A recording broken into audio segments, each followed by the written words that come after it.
জিব্বায় কামড়টা একটু দিয়ে দেখা যাবে। হ্যাঁ, সো রিসেন্টলি খুব একটা মানে ওভারওয়েলমিং একটা ইনসিডেন্ট হয়েছে আমার সাথে। আমি চিটাগংয়ে গিয়েছিলাম ফয়েজ লেকে আর ফ্যান্টাসি কিংডমে। সো ওখানে ক্রাউডকে আমি জাস্ট হচ্ছে একটা দেয়ার ওয়াজ এ সিন খুব মজার, যে রাতুল ভাই আমাকে ফেসবুকে অ্যাড দাও তো তোমাকে অ্যাড করি। সো প্রোফাইলের নাম কি আমি জিজ্ঞেস করছিলাম সবাইকে, এভরিওয়ান শাউটেড যে অ্যাঞ্জেল চালু, অ্যাঞ্জেল চালু। সো এটা দিয়ে আসলে বোঝা যায় যে মানুষ কতটা মানে কতটা কাজটা পৌঁছাইছে মানুষের কাছে, অ্যান্ড হচ্ছে যে মানুষ কতটা অ্যাকসেপ্ট করছে কাজটা। So that's actually the love of our audience through hour project. মানে নর্মালি কি হয় যে ওটিটির একটা কন্টেন্ট যদি রিলিজ পায় তো আমরা আসলে ভিউটা দেখতে পারি না, মানে স্বচক্ষে দেখা যায় না, কিন্তু ইউটিউবের ভিউটা তো দেখা যায়।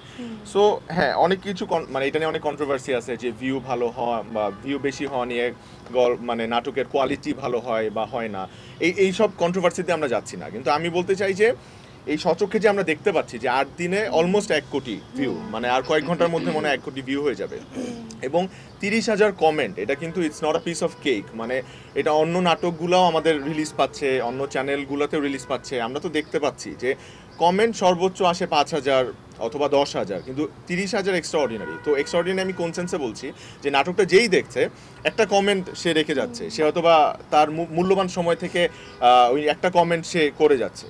সো কমেন্টটা খুব আমাদের কাছে প্রেশাস, বিকজ হচ্ছে আমরা চেষ্টা করছি 30,000 কমেন্ট, তারপরও আমরা চেষ্টা করছি ফেসবুকে যত কমেন্ট আসছে সেগুলো একটু রেসপন্স করার, একটা লাভ রিয়েক্ট দেওয়ার বা একটা রিপ্লাই দেওয়ার, অথবা ইউটিউবে যেই কমেন্টগুলো আসছে সেগুলো একটা মানে রিপ্লাই দেওয়ার, বা ওগুলো স্ক্রিনশট নিয়ে আমরা স্টোরিতে পোস্ট করছি। সো এগুলো আমাদের কাছে খুব ভ্যালুয়েবল। এখন পর্যন্ত যারাই নাটকটি দেখেছেন এবং রাস্তাঘাটে বলুন আর ফোনে বলুন, যে প্রত্যেকেই প্রথমেই ফোন করে বলে যে আমাদের গল্প নাটকটা দেখে কান্না করে দিয়েছি।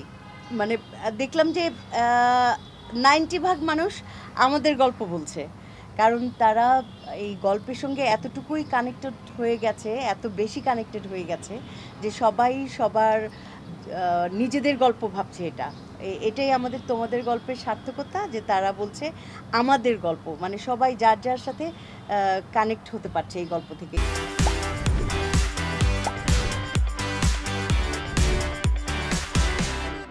এটা কিন্তু খুব পুরনো একটা গল্প, নতুন করে সাজানো যায়।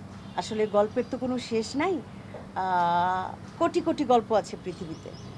তো এই যে তোমাদের গল্পে আমি বলবো যে জোভানের যে চরিত্রটি, এরকম কোটি কোটি সন্তান আছে আমাদের, বাংলাদেশেও আছে, বাংলাদেশের বাইরেও আছে, যারা আসলে দাদা দাদি চাচা চাচির আদর থেকে বঞ্চিত।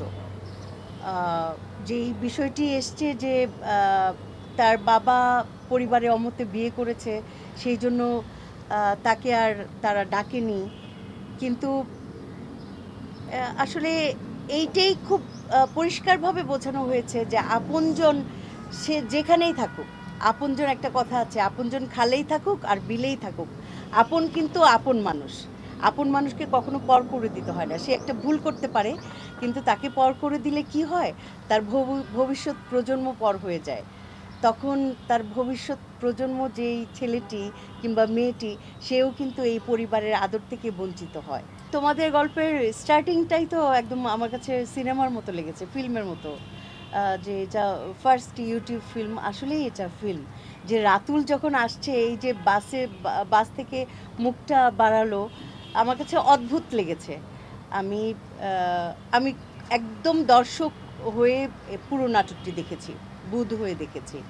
তো প্রতিটি দৃশ্য আমার প্রিয়, এবং মনে হয়েছে যে হ্যাঁ, তোমাদের গল্প এটা বড় পর্দায় দেখার মতো একটা সিনেমা, আমার ব্যক্তিগতভাবে আমার কাছে মনে হয়েছে। না, আসলে এইটার স্টোরিটাই তো ডিফারেন্ট, কারণ এটা পারিবারিক স্টোরি। আমরা সাধারণত যে ধরনের নাটক দেখি, এটার ব্যতিক্রম এই কারণেই বলবো, এটা ক্যারেক্টার এত বেশি।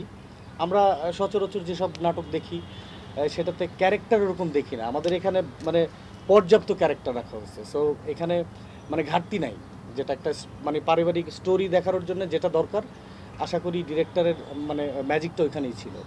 ওখানে এক্স্যাক্টলি এইটা এই ক্যারেক্টারগুলোর কারণেই হচ্ছে এই গল্পটাকে আরো প্রাণবন্ত করে উঠছে।